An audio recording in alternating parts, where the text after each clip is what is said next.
Yeah, here it is. I think I am live. Good morning, good afternoon, good evening, good night, wherever you are. I'm just going to hang out for a couple of minutes, give some people a chance to check in if they would like. I see Claire. Claire, good morning. How are you? Where are you checking in from, Claire?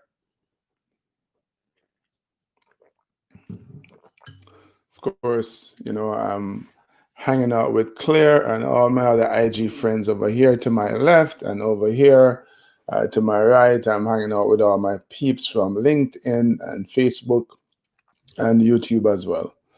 So always awesome. Tyrone is in the house. Claire is in the UK. Good morning, Tyrone. Well, it's not morning for you, Claire. Good evening to you over there in the UK. Ooh. Of course, I'm getting a call. All right, cool. So, all right. So, yeah, we've been hanging out for a little bit. Let's get the baby on the road. You know, it's Wednesday, right? It's the best day of the week. It's hump day. It's hump day. Of course, I'll be looking over here and talking to my friends from IG, and I'll be looking straight on ahead as well and connected with my friends on LinkedIn and YouTube on Facebook. And I apologize again, as always, to my friends over here on IG, because I do have some banners that I'm showing over here with all my other friends that unfortunately you guys won't be able to see. So Tyrone's day is Friday, right? Thank God it's Friday, the weekend begins. But hey, before you can get to Friday, Tyrone, you have to get over the hump, man. Hump day. You got to work your way through the middle of the week. And I always say, no matter how the week starts, you can always finish the week strong. You can always get to Friday strong, Tyrone. But you first have to get over the hump. So as you know, over the last couple of weeks, I spoke about, how you can make a good first impression, which in fact mentioned that, look, you never get a second chance to make a first impression for the most part. And the average person, in the blink of an eye, when they first meet you, form an opinion of you about your attractiveness and your level of competency. And then it takes them a whole 3 seconds later to form what they would consider a complete impression of you. But all is not lost, because you do have an opportunity to sell yourself. And I'm, in this world of political correctness, I always feel I need to say that I'm not talking about the world's oldest profession here. I'm talking about you being able to speak confidently about your abilities and your experience and so on, without turning people off, without sounding arrogant, right? Yes, that's clear. Your parents are from St. Catherine. Awesome.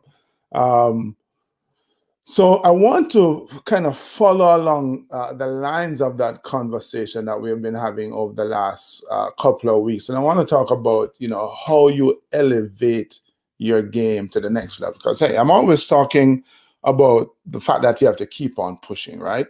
And it's not just about overcoming obstacles. It's about the growth, man. The growth that all of us need to experience and go after. So this morning I am going to talk about how to raise your game to the next level. And it's great to see my brother, literally my brother Ricardo Tate, chiming in. What's up, bro? Hope you're doing well, staying away from COVID. So look, if I ask, and I think it's fair to say that all of us want to succeed. If I ask if you wanted to succeed, you'd say absolutely yes, right? We all want to succeed. We're all driven to some extent to succeed. The thing that I find interesting, though, is that many of us will achieve success. We'll achieve that first taste of success, that initial success, and then we behave as if we have arrived, right? We've reached the promised land, man. We've achieved some success, and we behave as if there are no more goals to pursue. There's no more growth to experience. You know, life's adventure basically has come to an end because we have tasted the first taste of success, right, Louise? Coming over from UK as well, and so I'm reminded of when I just learned to drive bobsled. So of course, I competed in the '88 Olympics. I was a pusher on that infamous foreman team. No, that was my head sticking out. I would think smarter than that. But the following season, 1989, I learned to drive bobsleds in Austria. And my brakeman, we had a really good first half of the season, especially as a novice driver, broke all of the Jamaican track records, broke all of the Jamaican start records, was successful and, very encouraging, and our confidence was high. And my brakeman went back to Jamaica for the Christmas break with his chest all the way out here, declaring himself Jamaica's #1 brakeman. Now, on the face of it, there's nothing wrong with that, except that he, I would say, began to believe his own press and stopped working because he was now Jamaica's #1 brakeman, as if that was, yes, an accomplishment. But in the grand scheme of things, if you're thinking about going to the Olympic Games and winning medals, you can't be satisfied with being Jamaica's #1. Okay, you start there, but where do you go from there, right? My man stopped working, and needless to say, the second half of the season was not so successful. And I guess I suppose you can guess what happened after that, right? He was no longer my brakeman, because you can't just kind of taste success and move on from there, right? The thing, I argue all the time is that the pursuit of success, and let me get my banners here. The pursuit of success is your greatest gift, is our greatest gifts, or perhaps one of our greatest gifts, right? I believe we're all designed to work towards, to seek, to reach our full potential, whatever that potential is. Each of us have to decide that for ourselves. Bruce Lee, the great martial artist, he says that, banner time,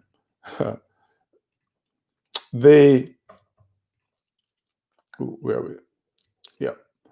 The function, my friends over there in IG, the function and duty of a quality human being is a sincere and honest development of one's potential. That's it, man. If you're a quality human being, you have to pursue that sincere is very important, sincere and honest development of your potential, right?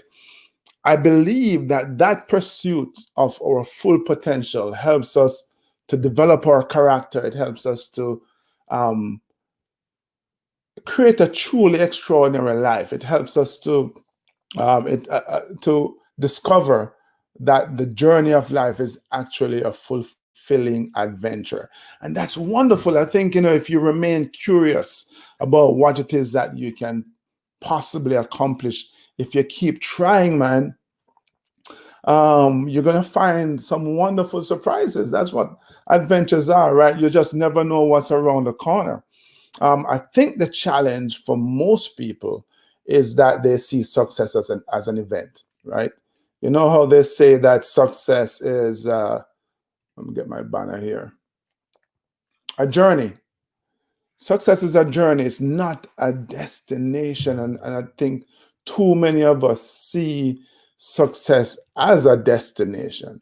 Now, of course, as we travel along this path called life, as we're on our respective success journey, we're going to come across these milestones, right? You have to hit milestones along the way. Too many people see those milestones as the end of the way, as opposed to just markers along the way, defining moments along the way.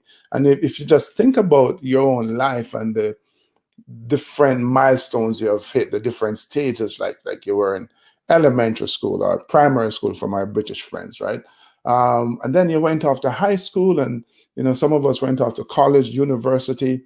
Um, you look at the progression of your life, chronological in terms of your age. There's always another um, step, another milestone to hit.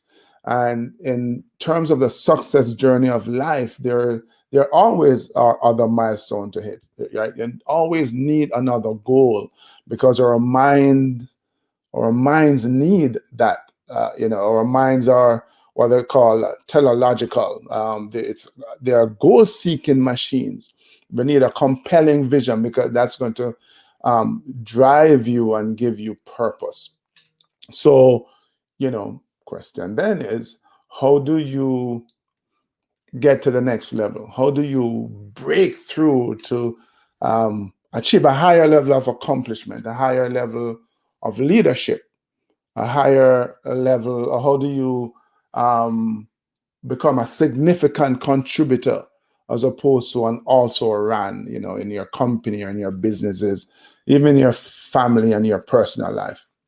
I think it comes down to the two things that we were discussing earlier in the last couple of weeks. One, making that good first impression, that helps, and learning how to sell yourself, learning how to speak confidently about yourself. It's also important, I think.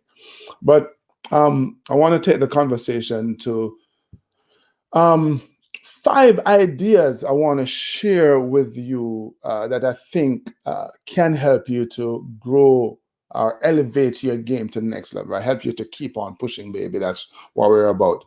Right, Donna, thank you so much for joining in.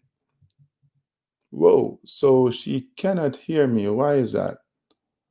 I'm turning up my volume here.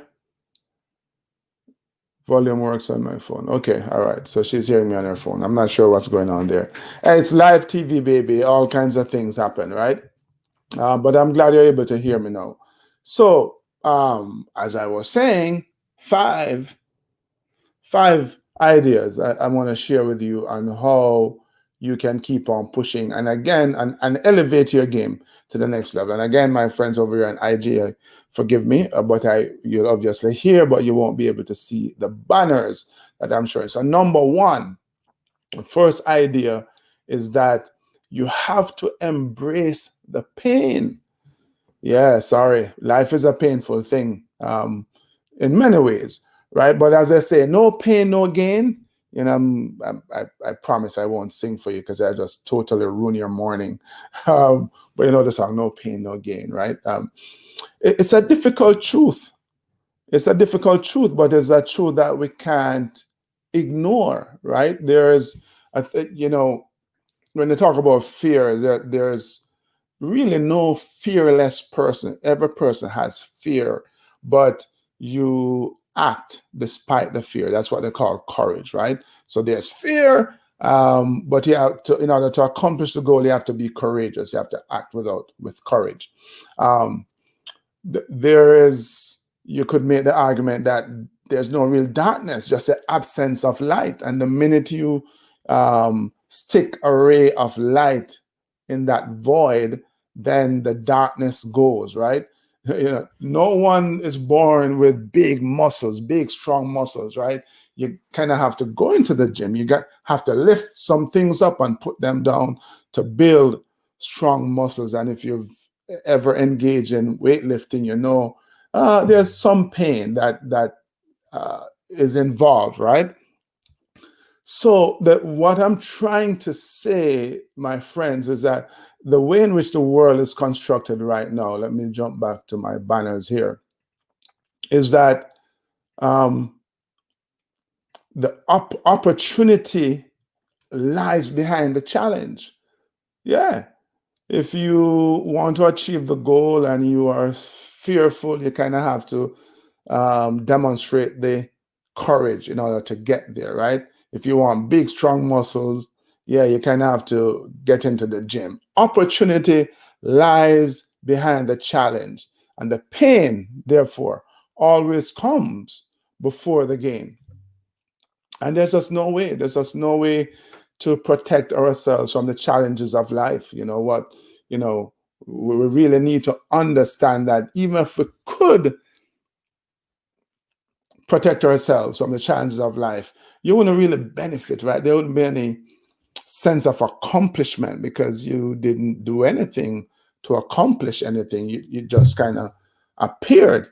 Um, you know, if you think of a child and go back to a baby learning to walk, they went through that process and they dealt with the fear of learning to stand and learning to take the first step and then learning to take another step until they were able to walk, until they were able to run, until, you know, some of them ran so fast that they became the fastest man or woman in the world at the Olympic Games, right?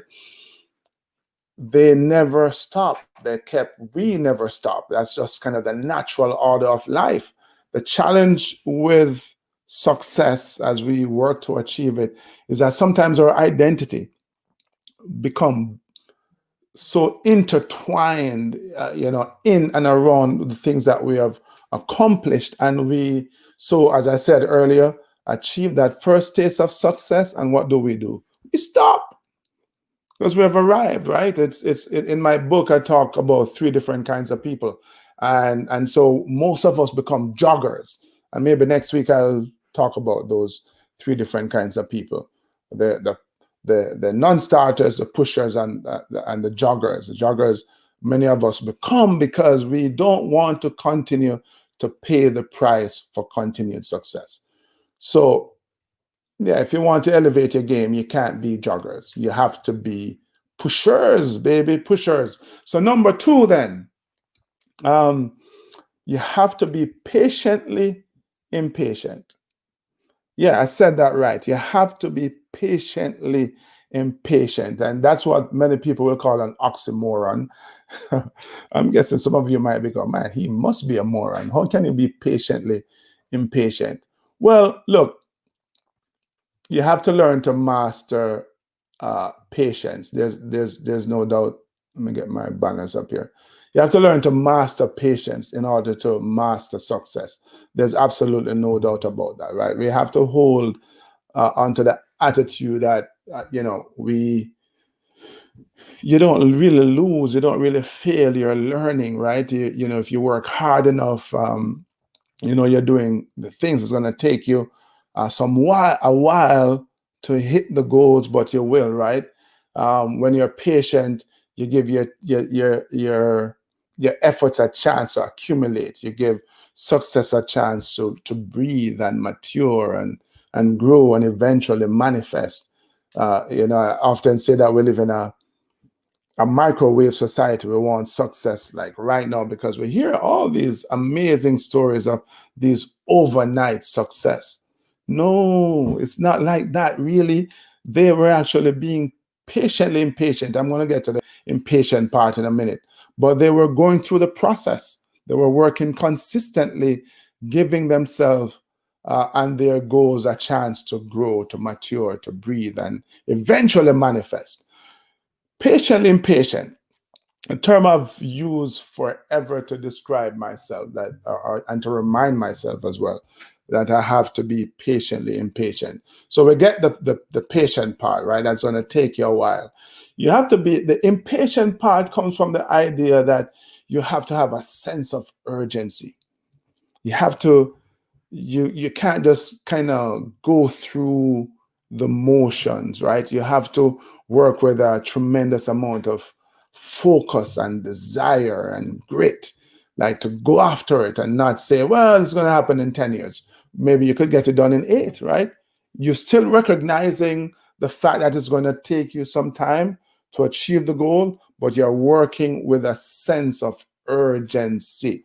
Um, you know, this feeling of contentment or satisfaction, you know, coupled with unawareness. So, well, let me say this, sorry. There are 3 stages to this business of urgency, and perhaps I will, in the coming weeks, do a presentation on urgency. What I want to talk about when we talk about this, the true sense of urgency, though, is the understanding that there are opportunities out there. Yeah, there are some hazards, there are some setbacks, but you kind of as I said earlier, put so much drive and effort into it that you're able to make things happen, perhaps sometimes quicker than they would normally. So that's number two. Number three is that you have to believe in yourself. And again, I'm in a singing mood, but I promise I won't sing for you, because as I'm saying this, not singing it, although that's perhaps how I sound when I sing too. um, Whitney Houston song, there can be miracles when you believe, right? When you believe, sometimes you win. You have to believe in yourself, man. You must believe because look, we have these, there are always limitations, and much of them are perceived limitations. They're self-imposed limitation. The more we push ourselves beyond those limitations, the more we expand our beliefs in ourselves, right? The more our self-confidence rises, right? Because we're always going to see, the proverbial sign on the door that says limit or fear or don't enter or I can't, it's not possible, or are you kidding? What are you thinking, right? And again, I'm not saying that there are no real obstacles out there, but a lot of times, man, they are self-imposed. But when you believe in yourself, you start to get beyond that, right? So our belief. All right, good, found it. Looking for my banner here. Our belief builds our character, and it increases our confidence. So we have to believe. When you do that now, it pushes you out of your comfort zone, allows you to see the opportunities that are beyond, your comfort zone. And, so you're able to then take advantage of all of those opportunities that are out there to help you grow your career, grow your business as well. So that's number three. Number four is that you have to watch your habits, right? Watch your habits. Your habits, or should I say the results that you are getting now, that you're enjoying now, really are a manifestation of your habits. Your habits show up in your results, right? And that might sound, I don't know, feel like you got jabbed in the emotional solar plexus, but think about it. It's a hard fact to swallow at times, right? To accept. I myself, when I'm not getting the results that I want, I kind of have to go back and think about my habits. I'm like, okay, it's called personal responsibility. So if you don't like the results you're getting, check your habits. And so in order to elevate your game, your good habits, you have to look at them as well and make sure that you're practicing those habits consistently, right? Yeah, life is going to happen. Things are going to kind of come in the way, but make sure that you're consistent with the positive habits. And then take note of those habits that are not really supporting your ability to grow, your ability to achieve your goals, your ability to take yourself to the next level. Right. Number five, my man, is that you have to be upgrading. You have to keep upgrading yourself. If you think about it, the phone that you're using right now in this moment, the computer that you're using right now, it's an upgrade from the one you had before, or from the one that was being offered on the market. And I promise you that if you go to the store right now, you'll see an upgrade to the one that you're currently using, right? So they're always upgrading the technology. You yourself, we ourselves have to embark on this process of always upgrading, keep on pushing, right? You have to practice what I'm going to call ABL. ABL, let me put it up on the screen here. Always be learning. Always be learning.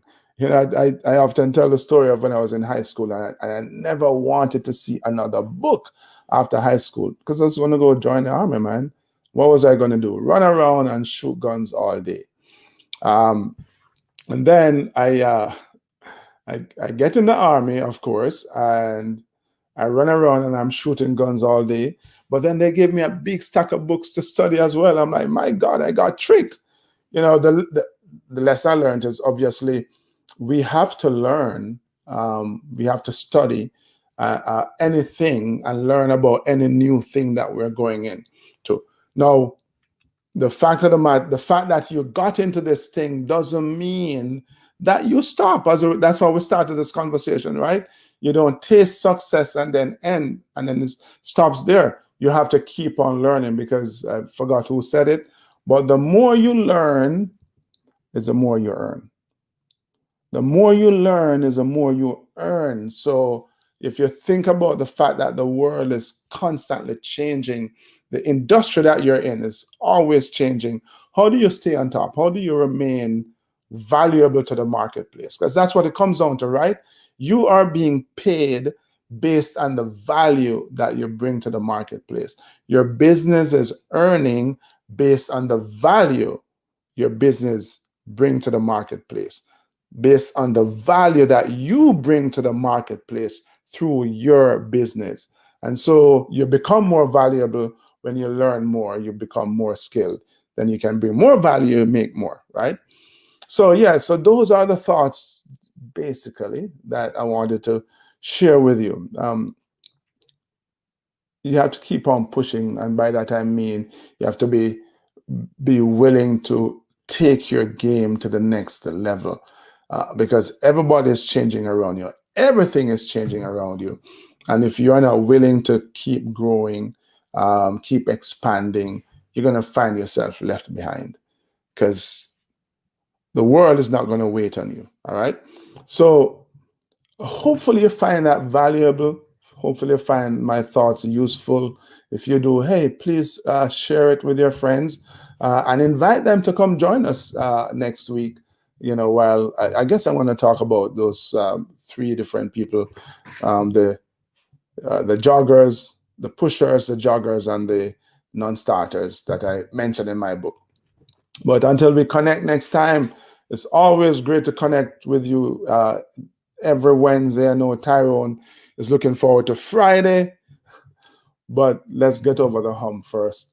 And as always, keep on pushing.